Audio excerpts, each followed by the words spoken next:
avec Amadou Ouri Bari Aobé de la maison Orange des médias. Bonjour Aobé, bienvenue. Bonjour Lincoln, bonjour à tous nos auditeurs, surtout aux braves populations de Kakandé, Boké. Avant d'entamer, de donner la parole aux autres, je m'interroge Lincoln, pourquoi on a choisi Kindia pour abriter le séminaire gouvernemental alors qu'il y a Boké qui est là, qui est quand même la zone spéciale économique. Et mieux, Boké abrite la première société minière. Donc je demande au Premier ministre, au président de la transition de rectifier le tir très rapidement. C'est Boké qui doit abriter ce séminaire. Non mais pour le moment, ces séminaires sont organisés dans les capitales régionales. Écoutez, moi je pense que quand on parle de la basse-côte, Lincoln ne défendait pas le non, je ne défends pas. Quand on parle de Kindia, c'est la capitale de la basse Lincoln, je vois mal qu'on organise, qu'on priorise Kindia devant Boké, d'autant plus que c'est Boké qui nourrit toute la Guinée. D'accord, très important. Bon, chacun défend sa chapelle. Voilà, c'est ça. Aobi, pour commencer. Et Khalil Kamara, bonjour, bienvenue. Bonjour Lincoln, bonjour à tous. Directeur de publication du site Khalil News et journaliste à la radio Nostalgie. Merci pour cette nouvelle présence. Merci. Et bonjour au patron d'information de Sabari FM. Bonjour Lincoln et bonjour aux auditeurs. Et on rappelle qu'à partir du samedi, on fera un tour du côté de Sabari pour l'émission Décryptage. Les confrères viendront de ce côté à partir du samedi pour donner leur point de vue sur l'actualité. Et merci au PDG Sanouké Falassissé pour cette opportunité. Sabari, c'est le renouveau au Kondi. Évidemment, vous avez eu la chance de visiter nos nouvelles installations. C'est à Ilevin, c'est sans commentaire, c'est bien fait. Vous avez eu la chance de partir visiter. On a un immeuble flambant neuf de 5 niveaux et on a la Sabari FM au premier, deuxième Love FM, on a au quatrième maintenant Sap TV. Donc toute l'administration est logée à ce niveau. Donc c'est un immeuble flambant neuf qui répond à toutes les normes de commodité pour une radio du 21e siècle. Donc il y a des nouvelles émissions qui sont annoncées. Vous venez d'annoncer le décryptage qui va regrouper les confrères. Donc c'est vraiment le renouveau quoi, comme l'a dit. C'est le renouveau. C'est le renouveau. Petit frère Amadou Ouribari de la radio Cité FM. C'est un plaisir de vous retrouver sur ce plateau. Le plaisir est partagé. Bonjour à vous et bonjour à tous vos auditeurs. Voilà. Alors, merci. Pour démarrer, la CEDEAO prévoit un nouveau sommet. Ça sera le 3 juillet du côté d'Accra.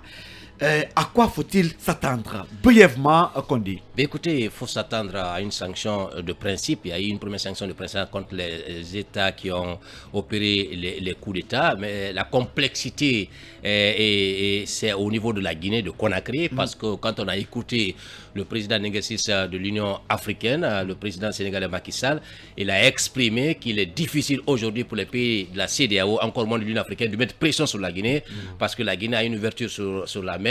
Ce n'est pas comme le Mali qui a sa position stratégique, qui a du mal à joindre le deux bouts. La population est en train de tirer le diable par la queue. Il dit que la Guinée, il va être difficile pour que la Guinée puisse ressentir la nature des sanctions économiques qui vont être mises en place. Mais au-delà de ça, Macky Sall a exposé la difficulté aujourd'hui pour les États de l'Union africaine, de la CEDEAO, de pouvoir sanctionner la Guinée, parce que des sanctions qui devront, parce que quand la CEDEAO sanctionne, c'est l'Union africaine qui aborte les pas, après ça vient l'Union européenne, après les Nations unies. Mais aujourd'hui, il se trouve que au niveau des Nations unies, au niveau de l'Union européenne, il y a des pays qui parrainent la Guinée, il y a des pays qui accompagnent certains pays comme le Mali, où les États, les puissances ont les droits de veto. Donc ça devient difficile aujourd'hui pour qu'il y ait une sanction collective sur ces différents États. Le Mali, par exemple, est soutenu. Il y a la Russie qui est derrière. La Russie a un droit de veto. La Guinée, on parle de la Russie. Mais malgré tout, le Mali ressent déjà... Oui, on parle de la Russie, on parle de la Chine. Voilà, donc ce sont des pays qui ont des droits de veto. Même les États-Unis sont ambigus dans leur position. Donc je pense qu'aujourd'hui, Macky Sall a dit que c'est un aveu d'impuissance que l'Union africaine a exprimé à travers Macky Sall pour dire que... Est-ce qu'il a dit ça? Ah oui. Non, il a dit que... Effectivement, il a dit... Ça dit qu'il faut analyser les mots. Ça dit qu'il dit qu'aujourd'hui, il est difficile aujourd'hui de sanctionner certains États où il y a un coup d'État parce que simplement, il y a des puissances qui ont des droits de veto qui empêchent que ces sanctions soient exercées sur ces pays-là. Donc, maintenant, sa porte de sortie, c'est d'inviter ces États à ne pas accepter de sortir dans l'ensemble et que cet ensemble-là, c'est la CEDEAO, c'est l'Union africaine. Donc, il va falloir accepter les principes de l'Union africaine. Il a même déploré le fait qu'on est plus maintenant cette force d'attente de la CEDEAO. Vous savez qu'au Comores, quand il y a un coup d'État, ce sont les militaires, c'est la force d'attente de la CEDEAO qui a allé déloger le président, le putschiste. On a ramené le président déchu au pouvoir. Ils disent qu'on a essayé de démonter cette force d'attente, ce qui fait qu'aujourd'hui, quand il y a coup d'État, la CEDEAO est faible devant ces États-là, et simplement parce qu'il y a aussi des puissances qui parrainent des coups d'État et qui rendent la tâche difficile aujourd'hui pour l'Union africaine et pour la CEDEAO de pouvoir imposer les principes démocratiques érigés par la CEDEAO. Mais alors Aubé, la CEDEAO est claire, les 36 mois pour la Guinée, c'est impensable. Oui, justement, mais vous avez suivi la dernière sortie de Amara, le ministre secrétaire général de la présidence qui aurait mis le son 20, hein? Oui, justement, qui a annoncé chez nos confrères de France 24 que les 36 mois sont non négociables. Mais après, vous savez, il dit que le CNRD compte respecter les 36 mois. Mais il l'a dit avec des mots soignés. Ils sont ouverts au dialogue également. Ils sont ouverts au dialogue, mais il a dit qu'on regarde. Le temps a changé. Oui, justement. Donc, tant mieux si le temps a changé. Mais Lincoln, vous avez vu lors du dernier sommet, lorsque la CEDEAO, parce que beaucoup s'attendaient à ce que des sanctions soient prises contre les 3 pays là où il y a eu des coups d'État, mais après, la CEDEAO a essuyé des critiques. Et beaucoup ont estimé que le Mali a fait évoluer sa position. Justement, même si le Mali l'a fait, mais beaucoup ont estimé que la CEDEAO se rendrait coupable parce qu'on a l'impression que la CEDEAO applique ce qu'on appelle la pratique de 2 poids 2 mesures. Donc, moi, je me dis que le prochain sommet, c'est vraiment l'enjeu, parce que l'enjeu est là, et je vois mal la Guinée s'en sortir. On pourrait prendre, je dis bien, je mets ça en condition, on pourrait prendre des sanctions contre la Guinée, parce que jusqu'à ce jour, et surtout, Lincoln, vous savez, le FNDC, puisqu'on va évoquer la manifestation annoncée du FNDC, c'est notre pression. C'est fait à dessein, justement, c'est une pression pour amener justement la junte à vraiment fléchir. Attendons de voir, mais je vois mal la Guinée échapper aux sanctions de la CEDEAO. Si cela arrive, j'ai suivi Macky Sall hier, France 24 le relayé, où il a dit qu'il est difficile de sanctionner son voisin direct, faisant allusion à la Guinée. Donc pour Macky, mais vous savez que Macky Sall aujourd'hui, il y a des soupçons qui pèsent sur lui, parce qu'on l'attribue des intentions à vouloir tripatouiller la Constitution pour s'offrir un 3e mandat. Même s'il ne l'a pas dit. Même s'il n'en a pas dit clairement, mais ce sont des intentions. Donc aujourd'hui, vous avez vu Oumar Sonko, son opposant, qui a dit que des élections législatives sans son parti, Ousmane Sonko, ces élections n'auront jamais lieu au Sénégal. Donc aujourd'hui, beaucoup on tire sur la CEDEAO parce qu'on estime que la CEDEAO, comme il l'a rappelé, les forces en attente ont été dissoutes. Pourquoi? On a vu ce qui s'est passé en Gambie. Quand Yahya Jammeh a voulu, si vous voulez, confisquer le pouvoir, ce qui s'est passé. Pourquoi on ne ferait pas la même chose pour les autres pays? Donc moi je me dis, vraiment la CEDEAO aujourd'hui ne fait pas l'unanimité, et malheureusement il y a beaucoup qui estiment que la CEDEAO, les chefs d'État là sont des chefs d'État qui arrangent une nation et fait mal à l'autre. Donc c'est vraiment malheureux. Alors Khalil, beaucoup estiment aujourd'hui aussi que la CEDEAO a épuisé toutes ses voies de recours depuis le 5 septembre. C'est la pédagogie, on donne la chance à la Guinée. D'ailleurs, le médiateur désigné reste maintenu, que la Guinée va recevoir. Est-ce que pour vous, les positions n'ont pas changé, en tout cas dans le camp guinéen? Les positions n'ont pas changé. La Guinée n'a pas encore l'intention de revenir sur sa position. Parce que mais on n'a pas récusé quand même Ibn Chambas, hein? Il va venir. Oui, on ne l'a pas récusé, mais au niveau des acteurs politiques, il faut savoir qu'il y a des récusations du médiateur choisi par la CEDEAO. Mais ce qui reste clair, c'est que la CEDEAO ne va pas manquer de sanctionner la Guinée. Ça, c'est une évidence. Oui, parce que 3. Oui, moi, je vais vous dire d'abord la situation du Mali. Vous savez, le Mali était revenu sur un chronogramme sur une durée de 2 ans. Mais la durée là a été présentée à la CEDEAO. Et la CEDEAO, d'ailleurs, n'approuve pas la durée de 2 ans, même si elle ne s'est pas prononcée sur là-dessus, d'abord de façon formelle. La CEDEAO serait favorable entre 16 à 18 mois. La CEDEAO a fait, pour Camara, si tu me permets, la CEDEAO l'a dit, hein, qu'elle n'est pas d'accord avec les elle a même regretté l'attitude de la junte parce qu'ils étaient en négociation. Ils ont évoqué que ce n'était pas le moment de la junte de sortir encore un chronogramme de 2 ans. Alors, imaginons que nous sommes avec le Mali. Peut-être que vous allez dire que la situation du Mali est un peu différente de celle de la Guinée. Mais si la CEDEAO n'approuve pas un délai de 2 ans du côté du Mali, est-ce qu'elle va approuver un délai de 3 ans en République de Guinée? Moi, je suis très dubitatif sur la question. Parce que les autorités quand même sont fermes. Je veux parler des autorités de la transition en Guinée.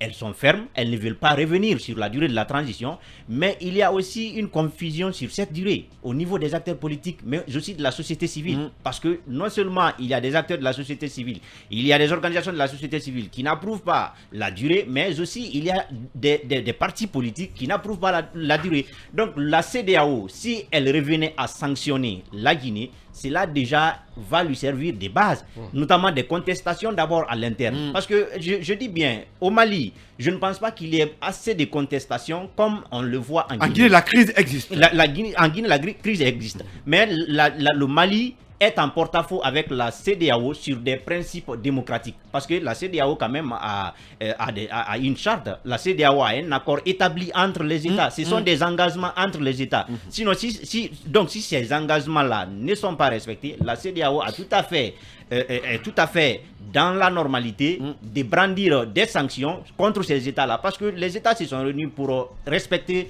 un accord. Si l'accord-là n'est pas respecté, c'est tout à fait alors normal pour la CEDEAO de revenir. Maintenant, pour le cas de la Guinée, pour terminer Lincoln, je pense que les autorités doivent revoir leur situation. Parce que la manifestation qui arrive là va encore aggraver la situation en Guinée. Et cela ne va pas laisser la CEDEAO. Ça va d'ailleurs accélérer la CEDEAO pour prendre des sanctions contre la Guinée. Voilà. Amadou Coulibaly, quel est votre point de vue par rapport en tout cas à ce sommet qui est attendu dans une dizaine de jours à Accra? Écoutez, des décisions fortes doivent être prises à partir du moment où la CEDEAO a des textes de loi. Je crois que si l'institution veut se faire respecter, il va de soi que l'institution respecte les principes édictés. Tout à l'heure, Khalil fait bien de rappeler ces principes-là. Vous savez, on ne peut pas nous appliquer la transition malienne dans notre pays.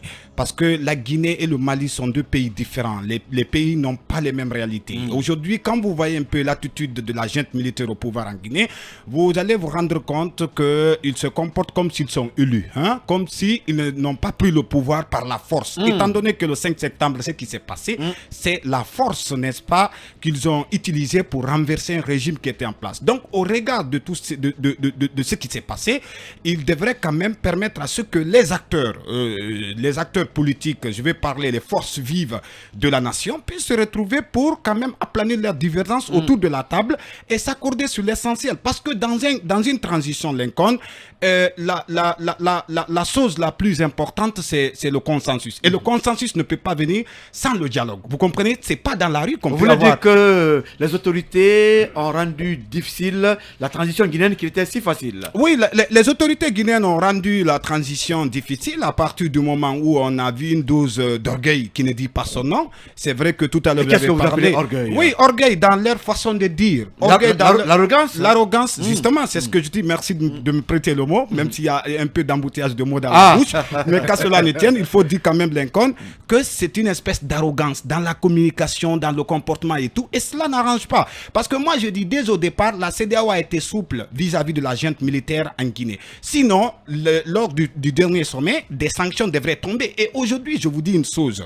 Et c'est vrai qu'on dit la Guinée, notre pays est ouvert à l'océan Atlantique, la monnaie est là. Mais je vous dis, quand les sanctions de la CEDEAO vont tomber, les conséquences seront désastreuses. À partir du moment où l'Union européenne, les Nations unies et toutes les autres, bref, la communauté internationale va s'aligner derrière la position de l'Union africaine et de la CEDEAO. Donc ça n'encourage pas la Guinée. Je crois que ce qui est fondamental aujourd'hui, le passage obligé, n'est-ce pas, pour ces militaires-là, c'est de comprendre aujourd'hui que les problèmes de ce pays-là doivent être discutés autour de la table pour trouver une solution. Oui, justement, le dialogue. Parce que tout à l'heure, j'ai révélé une chose, Lincoln. Nous sommes dans une période sensible, ultra sensible même aujourd'hui. Il faut voir la pression qui monte dans tous les domaines, dans tous les rangs. Donc, je crois que cette situation-là devrait aujourd'hui permettre, n'est-ce pas, aux militaires de comprendre que si il n'y a pas de dialogue dans ce pays-là, ça ne pourra pas marcher. Et je crois que le sommet qui pointe à l'horizon, le sommet qui est annoncé, si la CEDEAO a envie de se faire respecter, encore une fois, de faire respecter sa devise et son identité dans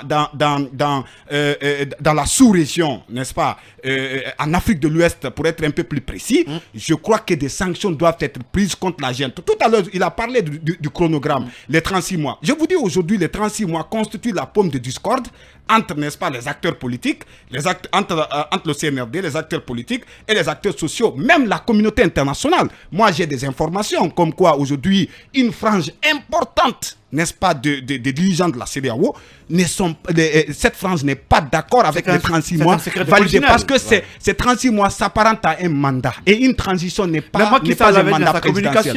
Oui. Ça a été également la position de Kassim Brou et aujourd'hui adoptée par d'autres, en tout cas responsables à travers la CEDEAO et même l'Union africaine. On va partir en pause dans 2 minutes. Bon, je ne sais pas si Ibrahim Silla... Oui, un petit mot à rajouter. Qu'on comprenne la complexité aujourd'hui qui se pose à la CEDEAO. Vous savez, il y a eu des sanctions de principe.